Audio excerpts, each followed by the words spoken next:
Muy buenas noches, bienvenidos, bienvenidas a Aragón a Debate. Como ya se esperarán, hoy les hablamos de las elecciones, estas que registraron una participación masiva, participación histórica, como dieron en llamar.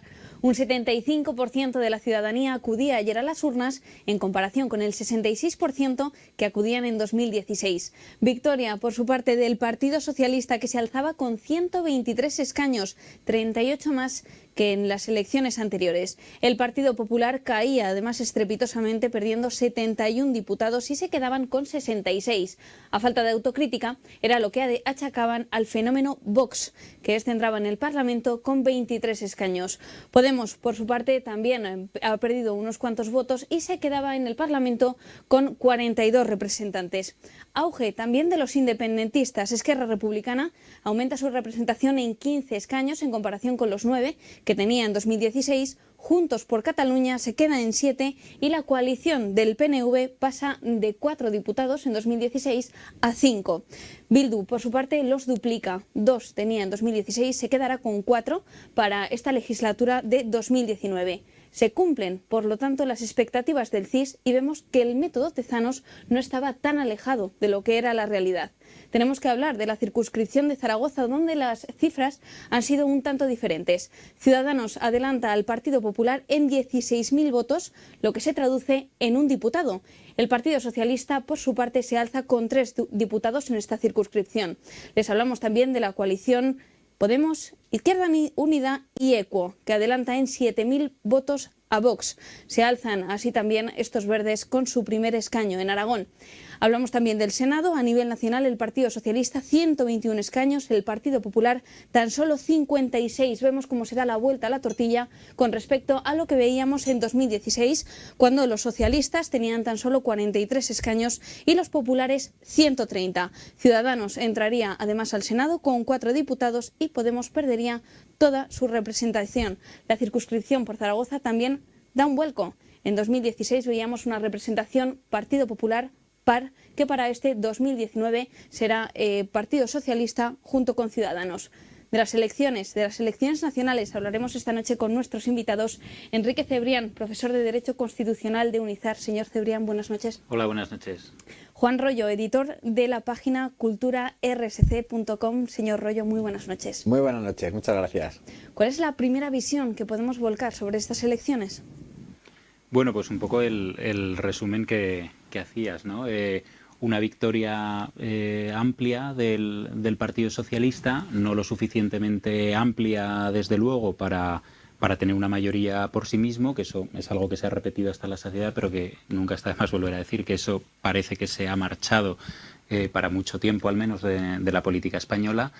Y que con la suma de Podemos, que parece que se ha ido perfilando a lo largo de la campaña como su principal posible aliado o socio, y de otros grupos menores, puede sacar adelante una investidura, ¿no? Está por ver. Es difícil que salga en una primera votación, no es imposible, pero es difícil, en una primera votación en la que es necesaria una mayoría absoluta. Pero quizás con mayor holgura y con mayor facilidad sí que pueda salir por mayoría simple en la segunda votación pasadas 48 horas de la primera. Está por ver, ¿no? Yo creo que está todo muy abierto. De todas formas, que tenemos otras elecciones en menos de un mes y que hasta que no pasen esas elecciones yo creo que no va a haber movimientos significativos, ¿no? Salvo que se vean las cosas muy claras, porque los partidos van a empezar una nueva campaña en breve. Entonces yo creo que tenemos un mes en el que no va a haber una solución concreta, ¿no? al tema por el momento, pero vamos, yo creo que esa puede ser una posibilidad, ¿no? Es quizás la posibilidad que está sobre la mesa con mayor peso de cara a la investidura, ¿no? Porque luego también hay un debate. El PSOE hoy ha dicho ya que pretende gobernar en solitario. Es lo primero que tiene que decir, ¿no? Parece, en este proceso de negociación que se abre ahora, lo va a tener difícil, ¿no? Creo yo, porque Podemos no va a permitir, al menos fácilmente, que eso sea posible, ¿no? Entonces, bueno, todo muy abierto, pero yo creo que la investidura no será tan complicada como en las últimas elecciones, ¿no? Que hubo que repetirlas. Incluso yo creo que no vamos a llegar a eso, aunque es una posibilidad que también está sobre la mesa, pero vamos, yo creo que saldrá, al menos por mayoría simple, sin excesivas dificultades, Sánchez como presidente. Bueno, está claro. participación ha sido una de los, bueno, pues de los hechos característicos en estas elecciones. La diversidad, esa ruptura ya del bipartidismo ya por fin, y que nos, bueno, pues al final lo que hace es que la política sea desde luego mucho más divertida y mucho más consecuente que una sociedad pues globalizada, compleja, multidisciplinar, en donde, bueno, pues cada vez es más difícil encasillarte en unas siglas en concreto y donde hay muchos más partidos que dentro de un espectro bueno, pues pueden reflejar mucho más los intereses de los ciudadanos. Insisto también en que las tradicionales bloques izquierdas-derechas, yo creo que para mí también se están empezando ya a resquebrajar. La entrada de la ultraderecha compensa la entrada ya hace las elecciones anteriores de la ultraizquierda, y al final muchos votos de la ultraderecha provienen de zonas tradicionalmente que votaban a la izquierda. Y por último, yo creo que haría también una reflexión acerca de la campaña electoral. Esa campaña electoral donde los tres partidos de centro-derecha han estado tirándose los trastos a la cabeza, y en cambio Pablo Iglesias no era más que decir, bueno, pues cosas bonitas de Pedro Sánchez, y donde los partidos de la izquierda daban esa imagen mucho más de unidad y de, bueno, de estar perfectamente dispuestos a gobernar juntos, ¿no? Incluso, bueno, pues en el día de las elecciones, pues los militantes del PSOE decían que con Rivera no, que sí, que con Pablo Iglesias no, con lo cual mucho están también ahí un poco, yo creo que las claves, ¿no?, para esos posibles pactos futuros. Como decíamos, una alta participación por su parte. ¿Creéis que esto ha sido también un interés por frenar a la derecha? Yo creo que se debe a diversos factores, ¿no? Bueno, luego también con respecto a alguna de las cosas que comentaba Juan, yo creo que también estaba muy claro, ¿no? No solo el pacto posible PSOE-Podemos, sino que el pacto de los otros tres, yo creo que también ha estado claro, ¿no? Es decir, tampoco ha habido una batalla. Ha habido una batalla por liderar el centro-derecha, ¿no?, fundamentalmente, pero era una batalla que se sabía que iba a terminar en un posible pacto, ¿no?, en el caso de que hubieran dado las sumas. Y lo de los bloques izquierda-derecha, en parte estoy de acuerdo y en parte no, ¿no? Porque en el esta campaña yo creo que ha sido una campaña muy de bloques, para bien o para mal. Ha sido claramente una campaña entre un bloque de izquierdas y un bloque de derechas. Es decir, que eso que sí que se venía predicando de la política española con mayor o menor razón, sin embargo en esta campaña yo creo que personalmente no se ha dado, pero... Sí, pero fíjate que al final la agresividad que utilizó Pablo Iglesias anteriormente, que ya quería poco menos que ser, en fin, el ministro de Defensa, no se ha dado en este caso. En cambio, Vox sí que era mucho más agresivo, hablando de la derechita, ¿no?, cobarde. Sí, y en cambio, Casado e Iglesias también se han tirado varias flores entre ellos, ¿no? En cambio, Pablo Iglesias parecía que era el embajador de Pedro Sánchez durante todas las elecciones. Estaba ya con esa piel de cordero, ¿no?, ese lobo que ha sido siempre Pablo Iglesias, un tipo pues muy aguerrido, muy guerrero, muy revolucionario, muy antisistema, si se me permite decir también en esta ocasión. En cambio, en estas elecciones parecía, vamos, que era poco menos el secuá de Pedro Sánchez. Estrategia, sí. Pero bueno, con respecto a la participación, yo creo que ha habido una movilización por diversos factores, ¿no? Yo creo que esos dos bloques de los que hablábamos, que son dos bloques que se han ido perfilando más o menos con claridad a lo largo de la campaña, han estado ambos muy movilizados, ¿no? Cada uno por sus razones, por diversas circunstancias, por diversas motivaciones, pero creo que los altos índices de participación no están solo en uno de esos bloques, sino que es una participación que ha movilizado a ambos, ¿no?, al bloque de la izquierda y al bloque de la derecha. De hecho, si te fijas, el número de votos están muy parejos. Es decir, que luego por la ley de Don y por los repartos también en Cataluña y en el País Vasco, pues lógicamente hay partidos que salen muy beneficiados de cómo está actualmente nuestro sistema electoral, ¿no?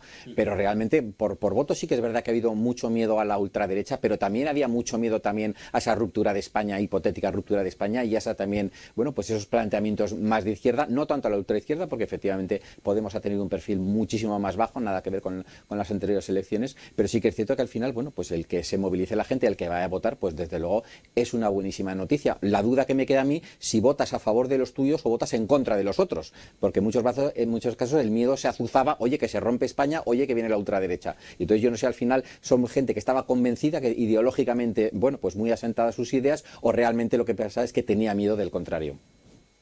Yo creo que hay de todo, ¿eh? Es decir, yo creo que el voto responde a múltiples factores entre distintas personas, incluso en una sola persona. Si analizase las razones por las cuales emite un voto, yo creo que no hay una única explicación. Muchas veces yo creo que sí que se vota en contra, pero eso no quiere decir que tú no estés a favor, probablemente, ¿no?, de lo que estás votando, sino que a lo mejor te habrías quedado en tu casa. Que eso es la diferencia entre los niveles de participación, ¿no? Es decir, no es que tú no creas en lo que estás votando, pero precisamente una situación de peligro, ¿no?, de un signo o de otro, es lo que te hace levantarte de la cama e ir a votar, en unos niveles como en estas elecciones que no siempre ocurre, ¿no? Pero por eso digo que la participación y los altos niveles de participación han sido amplios en ambos bloques, creo. Sobre todo, bueno, especialmente en la izquierda, ¿no? Parece que hemos tenido esa movilización con el objetivo, según se podía ver también o percibir a través de las redes sociales, de frenar la irrupción de Vox. Finalmente han conseguido entrar al Parlamento, pero tan solo con 23 escaños. Si atendemos a algunas de las encuestas que veíamos, le daban hasta 30. Un estudio que veía yo ese mismo día le daba hasta 70 escaños para entrar al Parlamento. Y no sería raro, ¿no? Eso es lo que hemos visto en el resto de Europa. En este caso podríamos decir aquello de spin is different. Bueno, yo creo que al final ese porcentaje de indecisos, pues la verdad es que ha hecho mucha mella. Al final las encuestas han sido difíciles también de cerciorar en la realidad, ¿no? Y ahora tendemos un poco a ver, bueno, pues contar la historia al revés, ¿no? Aquel que ha acertado, bendecimos su metodología, cuando a lo mejor los resultados pueden haber sido totalmente distintos a poco que hubieran cambiado alguna serie de circunstancias, ¿no? Yo creo que al final la aleatoriedad es muy difícil, la metodología de las encuestas, efectivamente, Tezanos ha acertado, o no sé si ha acertado, o por lo menos ha coincidido su vaticino con la actual, pero también en Andalucía ha sido un batacazo y al final la metodología es la misma, ¿no? Tanto de la que utilizó en un momento como de la que utilizó en el otro momento, ¿no? Con lo cual yo creo que al final, si te das cuenta al final, sí que por número de votos los dos bloques están muy parejos, con un pequeño matiz. El bloque de la izquierda es un bloque de izquierdas y el bloque de la derecha es un bloque de centro-derecha, porque dentro del bloque de derecha metemos a Ciudadanos, y Ciudadanos al final en Andalucía ha estado gobernando también con el PSOE, con lo cual yo Ciudadanos no lo matizaría tanto a la derecha, sino que lo matizaría justo en ese centro sociológico, porque de hecho Ciudadanos también, en muchas elecciones, también ha captado muchos votos del Partido Socialista. Bueno, yo creo que el PSOE puede ser identificado como centro-izquierda. Y que Ciudadanos pero no precisamente... presume de él, no presume. El PSOE nunca presume de centro-izquierda. Bueno, no sé. Yo no le he oído nunca presumir de centro-izquierda. A Ciudadanos sí. Incluso al PP le he oído presumir de centro-derecha. Pero al PSOE nunca le he oído yo presumir de centro-izquierda. Bueno, pero yo creo que podríamos... En un eje izquierda-derecha yo creo que el PSOE estaría catalogado en un centro-izquierda, ¿no? Y que de hecho Ciudadanos, que ese capital de centro, de alguna forma, yo creo que lo ha dilapidado a lo largo de esta campaña, yéndose efectivamente hacia ese centro-derecha que comentas, ¿no? En una estrategia, yo creo que errónea o inteligente según cuál fuera el objetivo que quisiera lograr, ¿no? Errónea si quería seguir manteniendo esa imagen de centralidad, de ser un posible socio de unos o de otros, e inteligente si lo que pretendía era hacerse con el liderato del centro derecha, precisamente, que no ha llegado a conseguirlo, ese famoso sorpaso, pero ha estado muy cerca, ¿no? Y en algunos lugares, como por ejemplo en Aragón y concretamente en Zaragoza, lo ha conseguido. Entonces, bueno, depende de esas etiquetas, depende también muchas veces de cuáles son las actitudes en cada momento de cada uno de los partidos. Pero bueno, con respecto a las encuestas, los diputados de Vox, claro, es que depende de con qué comparemos, ¿no? Siempre después de las jornadas electorales comparamos con lo que decían las encuestas y con lo que había antes, ¿no? Desde luego, con lo que decían las encuestas y con lo que parece que Vox esperaba han sido unos resultados bajos. Sobre todo comparado con otras formaciones de ultraderecha del resto de Europa, sí, donde ahí por sí que eso han tenido mucha más potencia, ¿no? Es verdad que yo creo que se habían inflado también algunas encuestas y que había una presión también por dar a Vox mayor espacio del que realmente tenía electoralmente, ¿no? Como después las elecciones han demostrado. Por lo tanto, en comparación con las encuestas, creo que no han sido unos buenos resultados para Vox. En comparación con lo que había antes, desde luego que lo son. Han pasado de 0 a 20 y tantos escaños, ¿no? Es decir, en ese sentido, han logrado entrar en el Parlamento una nueva fuerza política. Y yo creo que bueno, que no hay que desdeñar eso, ¿no? Es decir, en ese sentido España ya no es tan distinta, ¿no?, a otros lugares. Nosotros aquí habríamos logrado hasta ahora frenar la representación parlamentaria de esa ultraderecha. Esa ultraderecha está ya en el Parlamento y es una situación que hay que gestionar.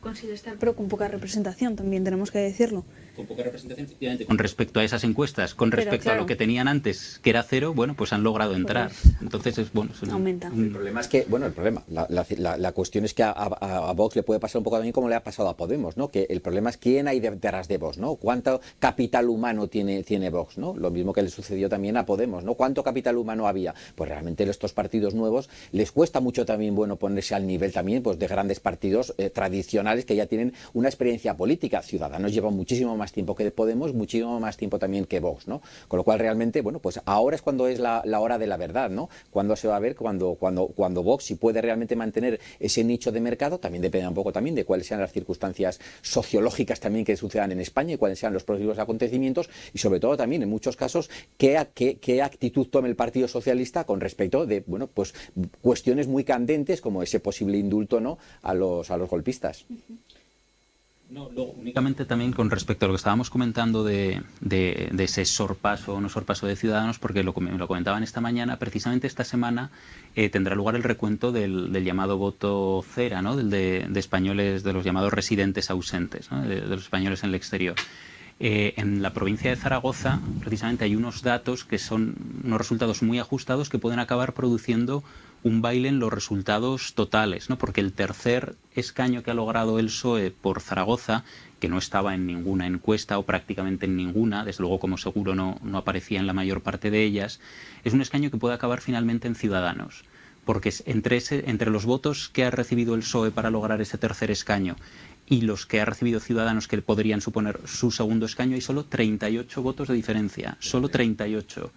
El voto cera en la circunscripción de Zaragoza, me parece que en las anteriores elecciones ya lo ganó Ciudadanos.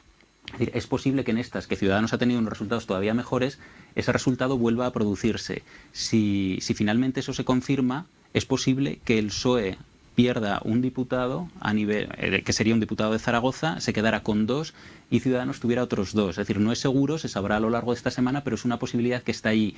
Ese sorpaso en la provincia de Zaragoza y en Aragón en general quedaría todavía más representado, porque es verdad que Ciudadanos ya ha superado al PP en número de votos, pero están igualados en escaños. Sin embargo, si eso se produce finalmente, tendrían un escaño más que el PP, con lo cual habría una representación todavía más clara de que eso se ha producido. Aparte de que en el Senado sí que lo han logrado. Es decir, el cuarto senador que se ha logrado por Zaragoza es un senador de Ciudadanos. Lo ha perdido el PP, no hay ningún senador del PP por la circunscripción de Zaragoza. Vemos entonces como Ciudadanos parece que se proclaman protagonistas de estas elecciones 2019, van a ser también objeto clave. Podrían alzarse como representantes de la derecha, de dejarles también el Partido Popular, porque ya vimos el cordón sanitario que le ponían a Sánchez, por lo tanto renunciaban también así a su puesto de partido centro, ¿no?, de partido imparcial.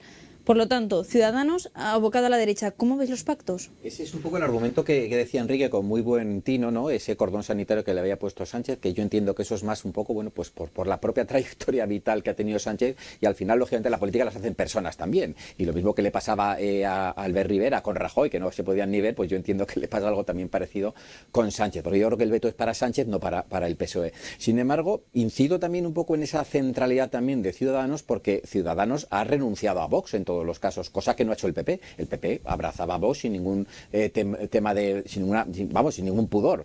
En cambio, Ciudadanos no, renunciaba explícitamente a esos pactos, más que a lo mejor, bueno, pues ha dicho que prefería que no estuvieran en un gobierno. Yo siempre que le he oído a Albert Rivera y a todos Ciudadanos, renunciaba y ellos jamás negaban cualquier tipo de pacto con una renuncia explícita, y lo ocurrido en Andalucía tampoco lo entiendo como una renuncia explícita, ni mucho menos. Desde luego, mucho menos explícita que el PSOE con Podemos. Muchísimo menos. Ah, bueno, por supuesto. Claro, pues por eso la centralidad la tienen aquellos que por lo menos no se abrazan a viva voz a la derecha. Los que se abrazan a la derecha, a la ultraderecha, el PP, por ejemplo, o Podemos, o PSOE, que se abraza a la ultraizquierda, esos no son centrales. Los que por lo menos son ambiguos son más centrales que los otros. Bueno, yo con respecto a los pactos, lo hablábamos antes también, antes de entrar, yo creo que hablamos de pactos de las siguientes elecciones, ¿no?, de las autonómicas o de los pactos para la investidura ahora del presidente del gobierno. Ahora para las nacionales, lo que dependerá sin duda de las autonómicas. Por eso, yo creo que, vamos a ver, empieza a haber ya presiones, ¿no?, desde ayer por la noche, desde sectores periodísticos, empresariales, etcétera, para ese gobierno PSOE Ciudadanos. Yo creo que se ha puesto tanto la carne en el asador en campaña, como venimos comentando, de que eso no iba a ocurrir, que es algo que ahora es difícilmente vendible, creo yo. Es decir, Ciudadanos ha basado su campaña en ese veto. Que lo dijo desde el inicio de la precampaña. Sí, sí, o sea, y en ese sentido, y se le han ido, en todas las entrevistas que tenía Albert Rivera, le recordaban, usted decía lo mismo, bueno, también lo utilizaba Pablo Iglesias como argumento electoral, ¿no?, en los debates. Usted decía lo mismo en las anteriores elecciones y primero intentó investir como presidente del gobierno a Sánchez, luego finalmente a Rajoy, dijo que no lo haría con ninguno de los dos y sin embargo lo hizo. ¿Qué credibilidad tiene ahora? ¿Cómo le podemos creer? Dice, las circunstancias son distintas, han pasado cosas que entonces no habían ocurrido y hoy eso es firme. Es decir, lo ha dicho con una claridad. Han puesto absolutamente, como digo, toda la carne en el asador en ese veto a Sánchez como presidente del gobierno. Es más, en el acto del viernes pasado de cierre de campaña, Ciudadanos termina la campaña diciendo, Ciudadanos es un partido que nació para ir contra líderes políticos como Sánchez. Es decir, cuando tú terminas la campaña electoral así y la empiezas, la sigues y la terminas así, no puedes pactar después. Es decir, sí que puedes, evidentemente, pero bueno, creo que los votantes de Ciudadanos no lo tolerarían, ¿no? Y buena parte de los votantes del PSOE, como recordaba Juan, que se gritaba ayer en Ferraz, tampoco. Otros quizás sí, ¿no?, pero buena parte tampoco. Es un pacto difícil. Yo creo que no hay interés por ninguna de las dos partes. Veremos lo que ocurre al final. Desde luego un pacto como tal yo creo que es imposible. Otra cosa es favorecer de alguna forma la investidura de Sánchez con algún tipo de abstención, que creo que también es imposible, claro, o al menos muy difícil. Pero desde luego un pacto, yo hoy por hoy, quizás me equivoque, pero lo descarto. Al final la política es como una gran partida de ajedrez. Claro, lógicamente yo que soy un humilde economista y hablo en términos de eficiencia y de asignación de recursos y de, pues es difícil, ¿no?, poder entender qué hay detrás de las vísceras, ¿no?, de un político en donde hay mucha emoción y donde hay pues también mucha acritud también con determinadas personas, ¿no? Yo no sé si los votantes de Ciudadanos se rasgarían las vestiduras porque al final hubiera un pacto entre PSOE y Ciudadanos cuando la alternativa es un pacto entre Podemos, los Bildu, etcétera, ¿no? No sé al final si los votantes, por supuesto los del PP estarían encantados, pero desde luego los ciudadanos no lo sé, lo que pensarían, ¿no? En cualquier caso, también es cierto que los votantes del PSOE prefieren estar con Podemos que con Ciudadanos, lo han dicho. A lo mejor los dirigentes en campaña no, por esa un poco esa también esa centralidad que quería también a lo mejor tener Sánchez y esas encuestas que a lo mejor preveían también ese batacazo de Podemos y no sería un aliado tan fiable y podría a lo mejor ser, como sucedió en Andalucía, un pacto totalmente normal de un partido de centro-izquierda frente a otro de centro, más centro-derecha, pero también de centro, como puede ser el PAR, por ejemplo, aquí en Aragón, que también ha hecho muchas veces de izquierda, a pesar del PAR ser de derechas, pero ha gobernado con el PSOE cuando ha hecho falta, cuando lo mismo que gobernaba con el Partido Popular, ¿no? Con lo cual, bueno, los pactos están todos abiertos y efectivamente ahí es donde, bueno, pues ahora vamos a ver un poco también cómo se confeccionan también los próximos ayuntamientos, las próximas elecciones europeas, cómo resurgen también las diferentes fuerzas políticas, cómo los que han vencido son capaces de capitalizar esa victoria y cómo los que han sido derrotados son capaces también un poco también, bueno, pues de renacer como el ave fénix, como le pasó a Sánchez, ¿no?, que de ser una persona que estaba absolutamente defenestrada, pues es actualmente, bueno, pues el líder del gobierno en España o del futuro gobierno. Una última cuestión que yo creo que podríamos abordar de una forma muy rápida con respecto a esos derrotados. ¿Qué creéis que debería hacer el Partido Popular? Registra el mínimo histórico desde incluso Alianza Popular, podríamos decir. ¿Qué papel debería tomar ahora? Bueno, al final ten en cuenta que los datos también son un poco ciertamente engañosos porque efectivamente Sánchez ha ganado, pero ganó con menos votos que tuvo ya Rubalcaba en las últimas elecciones, con lo cual realmente al final la aleatoriedad y la dificultad de tomar decisiones en el corto plazo, cualquier decisión puede cambiar totalmente el panorama, como ha sucedido. Seguro que en las casas de apuestas nadie daba un duro por Sánchez y mira dónde está ahora, ¿no? Con lo cual lo mismo que le sucede al Partido Socialista le puede suceder al Partido Popular. Y lo mismo puede ser que desaparezca totalmente si al final Ciudadanos es capaz de también tomar, bueno, pues esa función más de líder, a lo mejor de centro-derecha, sino de estadista y ser capaz un poco también, bueno, pues de ir contra sus propios intereses en beneficio al final de España. Yo no lo tengo claro. Quiero decir, hay unos resultados del Partido Popular, efectivamente, de 66 escaños, que son unos resultados bajísimos para un partido como el Partido Popular. Estábamos hablando ya que era una especie de debacle el número de diputados que tenía el PSOE en el anterior Congreso de los Diputados, pero es que son casi 15 o 20 más, ¿no?, que los que tiene hoy el Partido Popular. Es decir, que un partido que ha sido lo que ha sido en España el Partido Popular, que ha tenido mayorías absolutas, que ha gobernado muchos años del periodo democrático, tenga 66 escaños, desde luego es un resultado muy malo, ¿no? Yo no sé qué es lo que tiene que hacer. Es verdad que las causas son múltiples, es decir, hay una parte de culpa evidente del Partido Popular, es decir, cuando uno tiene unos resultados, el principal responsable es ese partido, pero hay una parte de culpa que no es solo suya, ¿no?, por hablar en términos de culpa, si es que hay que hablar así, ¿no? Es decir, que es que la partida, como comentábamos, está ahora repartida entre muchos actores, ¿no? Antes había un partido central en el eje que iba desde el centro hasta la extrema derecha, ¿no?, y que aglutinaba diversas sensibilidades, desde un centro liberal hasta una extrema derecha, al menos sociológica, votante, aunque no fuera en su actitud programática como partido, pero que lo aglutinaba el voto de todo ese sector social. Y eso hoy se ha dinamitado, ¿no? Entonces yo personalmente no sé en qué terminará eso, ¿no? Es decir, hay una batalla allí. Yo creo de todas formas, y también se ha demostrado que no hay que abandonar el centro, ¿no?, y no hay que abandonar el centro derecha. Yo creo que en esta campaña, por influencia de Vox, del miedo a Vox y de lo que podía suponer Vox, algunos han estado tratando de jugar a ser Vox cuando no son Vox y cuando ya existían y tienen mucha mayor trayectoria. Hablo del Partido Popular, hablo incluso de Ciudadanos, que no llega ni mucho menos a eso, pero ha tratado de acercarse de alguna forma hacia lo que tenía a su derecha, que era el Partido Popular. Es decir, todos se han visto atraídos por ese polo. Yo creo que tendrían que dejar de mirar un poco a Vox, tanto el Partido Popular como Ciudadanos, y bueno, centrarse en reconstruir un verdadero espacio de centro-derecha que yo no sé quién de los dos va a liderar, si uno acabará estallando por los aires, como estalló en su día la UCD, aunque será un partido para una coyuntura concreta y no es comparable a lo que es el Partido Popular, si se unirán, si se desunirán, la verdad es que no lo sé. Pero hay un espacio electoral que no hay que abandonar. En cualquier caso, ahora también viene la incógnita de Vox, porque Vox ha sido un partido que se ha construido deprisa y corriendo, buscando, en fin, candidatos por un montón de sitios, y ahora son los que tienen que ver de qué pasta están hechos, porque si no le puede suceder un poco también como le sucedió a Podemos, que además Podemos gobernó, pero el problema es que viene ahora que a ver cómo capitalizas todo ese talento. Sería un placer poder alargar esta tertulia, pero tenemos que ponerle fin. Enrique Cebrián, Juan Royo, muchísimas gracias por acompañarnos. Gracias. Y a ustedes, muchísimas gracias por estar al otro lado. Recuerden que tan solo es lunes, así que mañana regresamos. Un saludo y buenas noches.